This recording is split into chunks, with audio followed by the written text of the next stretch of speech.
Hey guys, my name is Katarina Berry. Welcome to my YouTube channel. In today's video, we are going to discuss 10 ways in which you can protect yourself as an empath, set boundaries, prevent dumping, energetic dumping, prevent yourself from being used by energy vampires and people that just generally are looking to talk about problems and are not interested in solving the problems or hearing ways how they can solve these problems. As an empath, you are very sensitive to energies, you're very sensitive to other people's emotions, and often we get sucked into feeling like we are obligated to always be the listening ear, and drop everything and just rescue our friends and our acquaintances, because we are so connected to other people's emotional states and mental states and their feelings. And so we end up often not having enough boundaries and just getting overwhelmed completely, kind of brought down, zapped, short-circuited by these emotions that others just dump on us, that others use us to relieve themselves from. And for years, I've done that as an empath, and it has made me absolutely miserable. It has made me often incapable of doing the things that I want to do, of managing my time, of having discipline with myself, with the way that I approach communication. And so what I discovered was that I had to set the boundaries. But how? How do you set the boundaries? If you're used to being everyone's savior and everyone's emotional consultant, everyone's go-to person when it comes to them having some kind of a breakdown, then you get into this very volatile state where you don't often have energy to even do your own work, to do your own projects, to create, to be productive, because you're sucked into other people's drama all the time. So that's why I decided to create this video. Also, I've received several comments, at least throughout my YouTube presence, asking about how do you set boundaries as an empath. If you're new to my channel is dedicated to empaths and our abilities, how we develop our skills and sensitivities into something that can be useful for us and others, as well as how to deal with some of the issues that come with being an empath. So if you're interested in that kind of content, make sure to subscribe to my channel, hit the bell button, because I don't really have an uploading schedule. I just kind of do it whenever the inspiration strikes. So if you don't want to miss any of the videos, definitely make sure to click that bell button. If you have any questions about this video, drop a comment. I always respond to all the comments that I receive. And without further ado, let's get started and jump right into number one. You have to accept your own significance. What that means is that you are not less important than the people who are constantly asking you for emotional support, help, rescue, who are trying to perhaps dump all their problems on you, or dump their emotions on you. You're not less important than they are. And what that means is you do not have an obligation to sacrifice your own sanity and comfort and balance to go rescue someone. They are an individual. They are a person who has the capability to work on themselves, and they have a support network besides you. Now, if someone tells you, listen, you're the only person who gets me, you're the only person who can relate to what I'm saying, that is true, which is why you are significant. You do have a special ability. You do have special sensitivities. You do have certain qualities that only empaths have, or empaths tend to express more than anyone else. And that makes you not less significant, or that makes you not less of a priority than the people who are trying to use these gifts that you have for themselves. So you really need to accept your significance. You need to accept your value. And you need to just sit with that and internalize that. Because your gifts make you more valuable, not less valuable, more significant, not less significant. So when you are compelled to respond to someone that you don't have the desire or emotional capacity or energy to deal with, but you just feel like you have to because you're an empath and they need your help, you need to remember that you're just as significant as they are. And so are your schedules, so are your needs, so is your energy. And you need to just allow yourselves to embrace that as a fact and not let others kind of step over you or step into your energetic space whenever they please. That's not how it works, and it's not going to teach them anything about dealing with their own stuff. So it's not going to serve anyone as a result. So number two is you need to make a list of how you help others. You need to go back over the past, let's just use a quarter. Just go over the past 3 months of your life and make a list of every time someone has in some way benefited from your empath abilities. Be it you were a shoulder to cry on, you helped them solve a challenge, or at least you gave them really good advice that they may or may not have followed, that you were able to see something that they didn't or others in their circle couldn't. How many times have you intuitively recommended something to a friend? How many times have you picked up the phone and listened to a breakup story or some kind of a drama? How many times have you picked up the phone and the person said, I need to talk to you because I always feel so much better after I talk to you. I feel like I'm recharged. How many times have you used your empath abilities in communication with other people that was beneficial to them in ways that they have acknowledged or not, but you just know that you've put in all of yourself, including your intuition, including your empath gifts, including your sensitivities, including your compassion and intention to uplift them. How many times has that happened over the past 3 months? Now, really think about it. Make a list, whether you type it or you write it by hand, make a list and go over it and expand it and add to it. If you've put in your energy into something, be it work related, friendship related, family related, acquaintance related, just in the social setting, just for a random stranger, doesn't matter. You have to put it all in.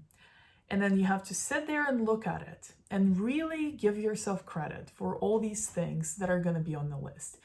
You need to sit there and give gratitude to yourself, for being such an amazing person who's been helping so many people, who's been doing so much to uplift others, to help others, to alleviate their pain, to inspire them to set on a new journey or a purposeful path or a right direction for them, who has genuinely contributed in an emotional capacity, in a spiritual capacity, in a mental capacity to your community, to your network, to your people. And you need to really give yourself credit for that. And appreciate it and just be with it, because that's going to help you see just how valuable you are as an empath and just how valuable your energy and your time is, not just to you, but to others, and how much you have contributed with your gifts. Number 3 is you need to raise your sense of self-worth. If people were to pay for the gifts that you provide, and I'm not talking about monetizing, although there's absolutely nothing wrong with that. But if you were to charge per minute, say $5 a minute, for being someone who is genuinely able to relate to people on a level that no one else in their life can, as it often happens, considering the list you just made in the previous point, how much would that make you? And just try to estimate, like an hour on the phone there, a 3 hour conversation in the coffee shop here, a crisis resolved that took 3 days, in another instance. And just calculate how much time you've been spending on just being yourself, but also using your empath abilities to serve others, to help others, to uplift others, to recharge others. And just get a number in your head.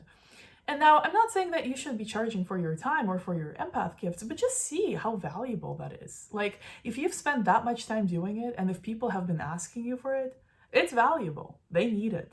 And so just raise that sense of self-worth, because what you've been doing is worthy. And that's why it's in such a high demand among your networks.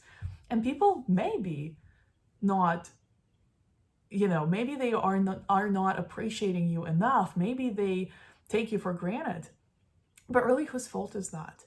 And just realizing how valuable that it really is and how in demand it is, even if people don't really show that respect or that consideration or that appreciation for your gift, just to kind of get a feeling for it yourself, for the worth, for the value of what you're doing.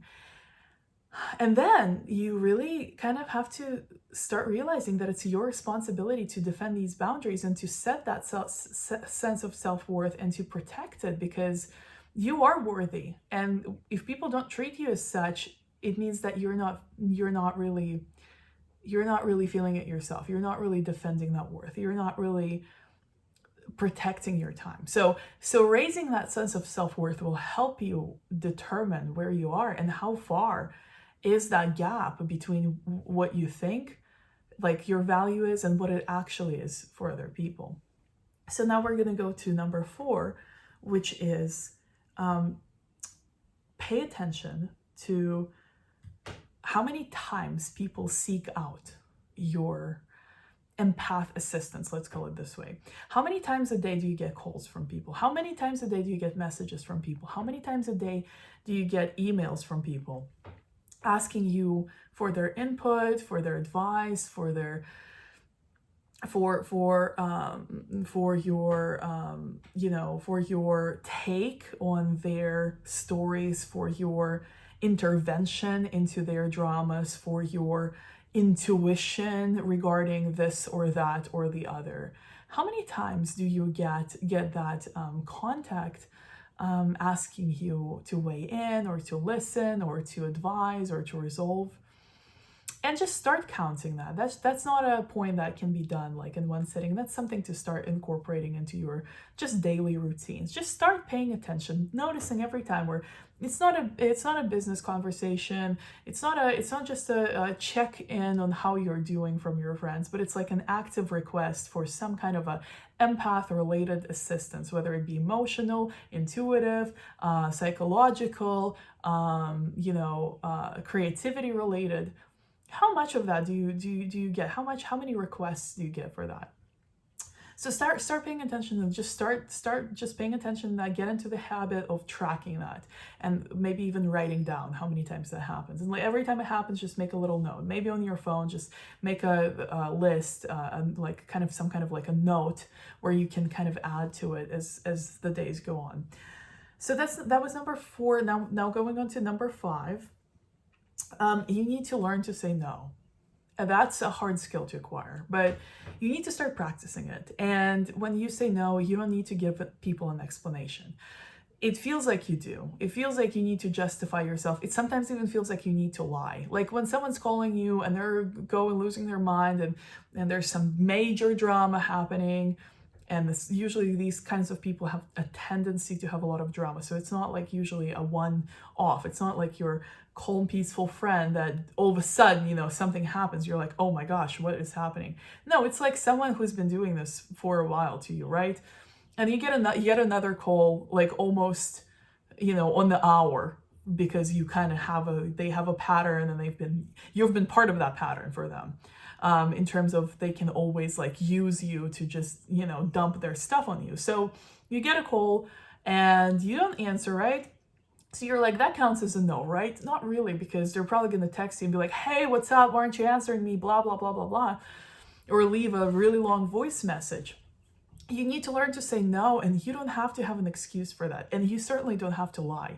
So you can say, I am not available right now. That's a no. Or no, I can't talk today. That's a no. Or I am busy. That's a no. But if you're not busy, that's a lie. So you don't have to use that as an excuse. You can just say, I am not available. I do not want to talk right now. I do not want to talk right now. Or like, just, I don't want to talk, you know? And then the person's going to say, why? And so you're going to feel the pressure to explain or lie and say, oh, you know, my cat ran away and I don't know what to do. Meanwhile, your cat's chilling on the couch. Or you're going to say, oh my gosh, I got to run to the grocery store. Meanwhile, you're in your pajamas, definitely not going to anywhere anytime soon. You know, you don't have to lie. You can just say, because I don't feel like it. Because I don't want to, because I just am not available. That's it. And that's all you can give them. And if they get upset, that is not your responsibility. If someone cannot take your no as an answer and they feel the right to pressure or bully you into doing what they want, then that's a problem, and you really need to manage that relationship to the point of possibly like relieving yourself from that connection. We'll get to that point later, but no is enough. You don't need a justification for a no. You certainly don't need to lie when you say no. And you need to learn how to, you need to learn to say it. It takes courage, but once you do it once or twice or 3 times, even if the other person gets upset, you start feeling like, why haven't I been doing this earlier? Like, why haven't I been using this technique earlier? Because you're going to realize, like, wow, that's actually really powerful. I just told them no, and now they're not going to get to me. And I actually can use the space to pursue the activities that I want to pursue. Now, you might feel a little guilty for a while, but you need to learn how to get yourself out of that guilt, because going back to point number 1, you are significant, and you're no less significant than that other person. Your time, your energy, your space is no less significant than anyone else's. And it's your responsibility to defend it. And no is the best way to do it. Sometimes it's the only way to do it. So now we're going to move on to number 6. Number 6 is trust your instincts. So to give you an example, I have a very close relationship with my mom. Astrologically, if you guys are a little into the zodiac, I am a Gemini, my mom's a Scorpio. So we have a very intense mental connection, and we're both pretty intuitive, but sometimes she gets into that kind of water Scorpio, very intense emotional state where she just has to let it out somehow, or she gets really suspicious about something, or super paranoid, or she gets angry at something, or she's kind of suspecting something, some plot against her. And my mom's really great. So that's not her typical state. That's just something that I have my own flaws. I have my own moods. I have my own issues. But whenever she gets into that, she kind of can have pretty negative energy. And if I talk to her at that time, that energy kind of rubs off on me as an empath. And then I end up being in kind of her field, feeling what she was feeling. And she actually kind of gets a relief. And she's just she lets it out, and then she feels better. And then I have all that stuff now that is not even my business. That's not even my concern, right? So what I learned is to trust my instincts. Whenever I see a call coming from my mom, and it's, just a regular, it's not some kind of a occurrence where it's, it's like something that, we need to talk about, or something that's like a regular conversation, but I get a random call, and it instinctively, I feel like, ooh, she's in one of those moods. I think she's in one of those moods. I really don't want to talk to her right now, because I don't want to get into that. What I'll do, and I talked to her about that. I explained, I was like, Mom, I know it probably is bad on the other end, but I just need to tell you. She wasn't really happy with that, but she accepts it. because that's what I need to do for my energy. Anyway, so I'll let that phone ring. I'll let that sit there. I won't pick up the phone. And it's only trusting the instinct. Whenever my instinct tells me like, ooh, she's in one of those moods, like I really need to give it a few minutes. So I'll let the phone ring and then I'll not pick it up. And either she'll leave a message or she'll just, hang up. I'll wait about 15 minutes or 20 minutes or half an hour and I'll text her. I'll say, Mom, what's up? Sorry I missed your call. What's going on? And typically she'll either text me back like, oh, it was nothing. I was just, I just wanted to share something I was feeling, or like something like I was like frustrated with something, or I had this question that gets resolved.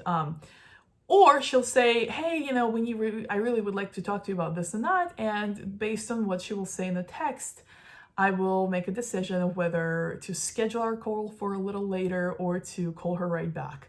Now, I suggest that you do the same thing. If your intuition tells you, oh my God, I really don't want to take this call. I don't know why, but I just don't want to take it. Don't take it. And then just text the person and see what they want. But trust your intuition, trust your instincts. If someone's starting on a story and it's really upsetting and triggering and it's making you feel really bad and they're like just getting started and revved up and your instinct goes like, I can't deal with this right now. Tell them, oh, hey, I'm so sorry. I'd love to hear the story. I know it means a lot to you. Let's talk a little later because I can't do this right now. And again, you don't have to justify no. You can just say, hey, listen, I'm sorry. Let's discuss this, but just not right now. I can't do this right now. And you have to trust your instincts because they don't usually lie. And if you don't obey them, if you don't follow them, you'll end up kind of regretting whatever you end up doing. So we're gonna get to number 7. Number 7 is develop immunity to guilting. When someone tries to guilt you into doing something you don't like doing, when someone tries to guilt you into out of your no and into a yes, that is good for them, but not good for you. When someone tries to invade your space and you need to rest or you have things to do and they try telling you, oh, well, you don't want to talk to me, you don't want to hear me, you must not want to be friends with me, you must not love me, you must not care about me, you must not want to, help your friend, you must not, care, or like whatever method of guilting that, and you know what I mean, whatever method they use, develop immunity to that. That is a very bad tactic. And bad for you, because as an empath, it's really easy to get sucked into the guilt trip of someone being, upset with you not responding to them on their schedule, at their convenience, and start feeling like, ooh, what am I doing? Why am I valuing myself and my space more than this other person's problems?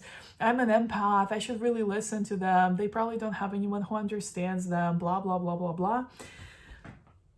That's a tactic a narcissist would probably use if they were in a relationship with an empath. So, and also just not narcissists, but people with narcissistic tendencies tend to do as well. Just regularly, people could do that, just knowing that they can guilt you and they've done it before and they're going to try to do it again. My advice here is to just develop immunity. And what I mean by that is withdraw. Like whenever you said no and you established a boundary with the no and they try to violate it by guilting you, that means they really don't care about you. That means they only care about themselves and they have no concern at the moment, at least, for your well-being, for your time, for your energy. Does that warrant your energy spent on them? No, it warrants even less energy spent on them. So you really need to set a boundary. And when you get this, you don't respond to this. There is no arguing out of someone trying to guilt you into putting them above your own needs. It is extremely selfish. And if you think that not responding to that kind of messages is selfish, it's not. It's letting them sit with the kind of thing they're trying to do. They're probably going to get really pissed off and send you a gazillion more messages. And my tactic, my recommendation, as hard as it could be to hear this, is to withdraw. and not respond. Respond in a day, respond in 12 hours, respond in 5 hours, and say, listen, I would like for you to reread your own messages because I deserve more respect. If you consider me a friend, if you consider me someone you trust, if you consider me someone that you want to help you deal with your stuff, you really need to own how you're treating my energy, my time, my presence, and my input. And you really need to do some work here, because go and reread your own messages and see if that's something you would like to receive from me if I had a problem. And you need to ask yourself if you're respecting my time. And if you're not respecting my time, I have no time to give you. No time. If you don't respect it, I'm not going to give you any time at all. So you need to develop immunity to guilting. And I mean it, you guys, I mean it. Now we're moving on to number 8. Number 8, protect your energetic space. You need to protect it. This point, all it means is that it's your responsibility. There's no one in the world that's going to put your needs above their own consistently, ever. It's no one else's job. It's your job. They have their needs to worry about. So it's your job, your responsibility, your duty to defend your energetic boundaries. It's no one else's job but your own. So it is your responsibility. And if you're not responsible, if you don't protect your own boundaries, if you don't protect your own energy and your own space, then you have you and yourself and you to blame. That's everyone. That is just one person. You are the person to blame. It takes time to learn. It's okay that if you fail, it's okay if sometimes you just, let someone invade your space. You just go like, oh, I've done it again. Here we go again. But if you don't learn from that, it's on you. If you don't become better at it, it's on you. It's your thing. You have to make that your priority, because it affects your creativity, it affects your productivity, it affects your mental health, it affects your ability to just be and be okay and be energetically well and balanced and in harmony with yourself. So your energetic boundaries should be your priority, and they are your priority. They are your responsibility, no one else's. So make that a priority and defend your energetic space by saying no, by disconnecting if you're being guilted into something, if someone's abusing your space, showing up at your house when they're not invited, blowing up your phone, sending you all sorts of cryptic messages when you don't respond. You need to, we're getting close to that point, but that's not a person that should be in your life. So then we are moving on to number 9. You need to allocate time for helping and doing kind of community service for your friends. If you want to keep using your gifts, not just to sustain yourself and to follow your life's purpose and to do important work that you do, to do what's meaningful to you, what's meaningful in your life, what's something that requires your focus, attention, and productivity and creativity, and you still want to help people. You want to just help your friends, use your gifts to help your family, help your friends, help your significant other, help your kids, whatever you want to use that for. If you want to use your empath abilities to help others, unselfishly, just help and give of yourself, right? That's great. That's something that we can do as empaths. So that's a wonderful ability. Then if you want to do that healthily with boundaries in place, how do you do that? Well, you schedule time to help people. You schedule time to address their needs. You schedule time to go over their problems, to console them, to advise them, to feel into them, to hold space for them.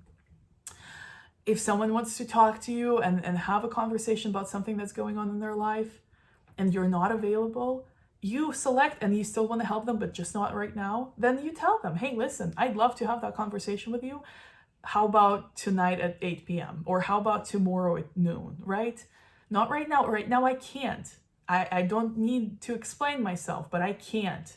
However, I would love to just at this time when it's going to be also convenient for me. Does that work for you? That's the healthy way of helping people. That's the healthy way of using your gifts for community service and for supporting others. And that's really the only way to do it. If you do feel up to it right now, well, then schedule it for right now.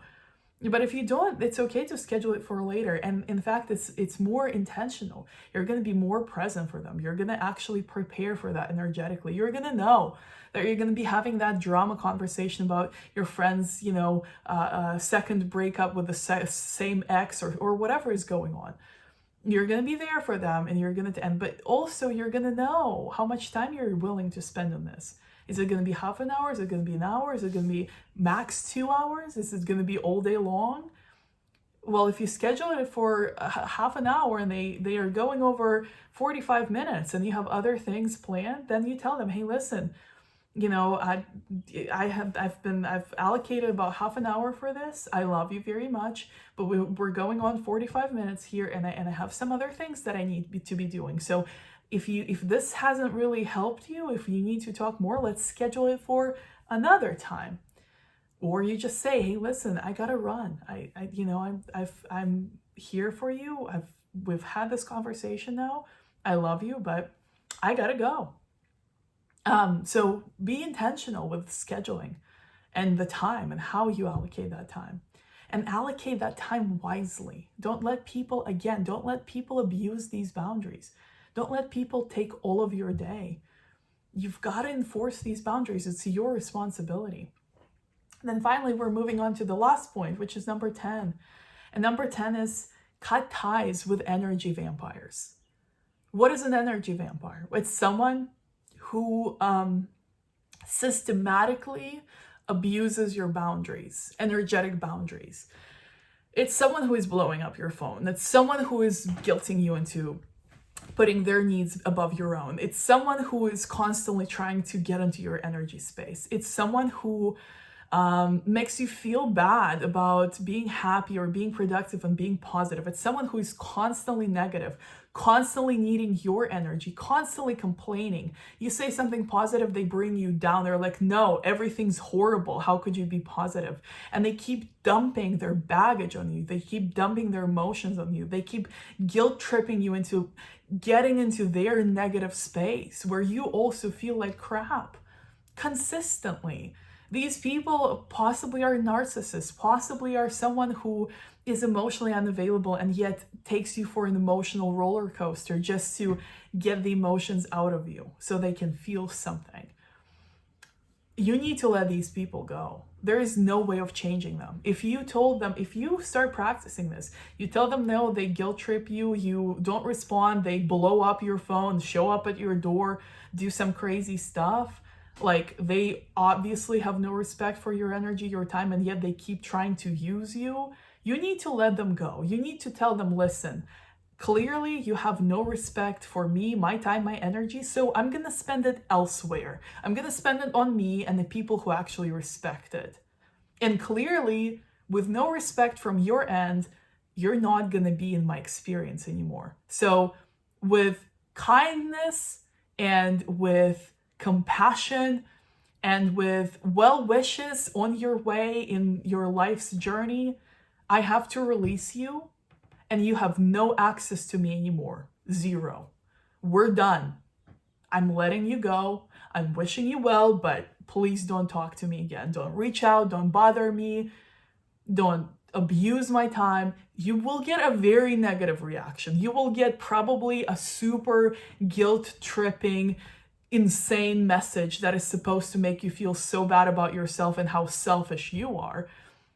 But that's because you're rejecting someone who is so selfish, they can't even respect the person that they're using, okay? So don't let them suck you right back in. If you're letting them go, if you realize that that's that kind of person, they're not going to change, they haven't changed, they're not respecting what you were asking of them, they're not respecting your boundaries, cut them off. There is no other way to be. Maybe one day they will transform and realize and blah blah blah and learn, and they'll write you a long letter saying, "Oh, you were right," and I've learned to respect other people's boundaries. But most likely that's not going to happen. So don't hold your breath. And yeah, just let them go. Cut them loose. Don't feel bad about it. You have to do that for you and for other people that actually do respect your time, that actually do respect your boundaries. And that's who you need to be focusing on, because this is your tribe. These are the people that actually are meant to be in your life because they value and appreciate you. And someone who doesn't value you, doesn't appreciate you, does not respect your boundaries, and yet keeps using and abusing you, they need to go. They need to go. There is no other way. So I hope this video was helpful. So far, it's been requested most. I certainly have struggled to learn these truths, but I have, and they are working, and I'm working them. And I'm so happy. I have contact with my loved ones. I have wonderful relationship with my own energy. I have energy to do things. I have energy to create. I have energy to share with those I care about, those who love me, those who I love, and those who value and appreciate my time, respect my boundaries, and truly benefit from the gifts that I have that I share with them. And I have cut a lot of energy vampires out of my life. And it's not been easy, but it's been worth it, and you have to do it. And you also have to remember that it is your responsibility and only yours to defend your energy boundaries. Now, it takes time to learn how to set them, it takes time to learn how to defend them, it takes time to learn how to even say no.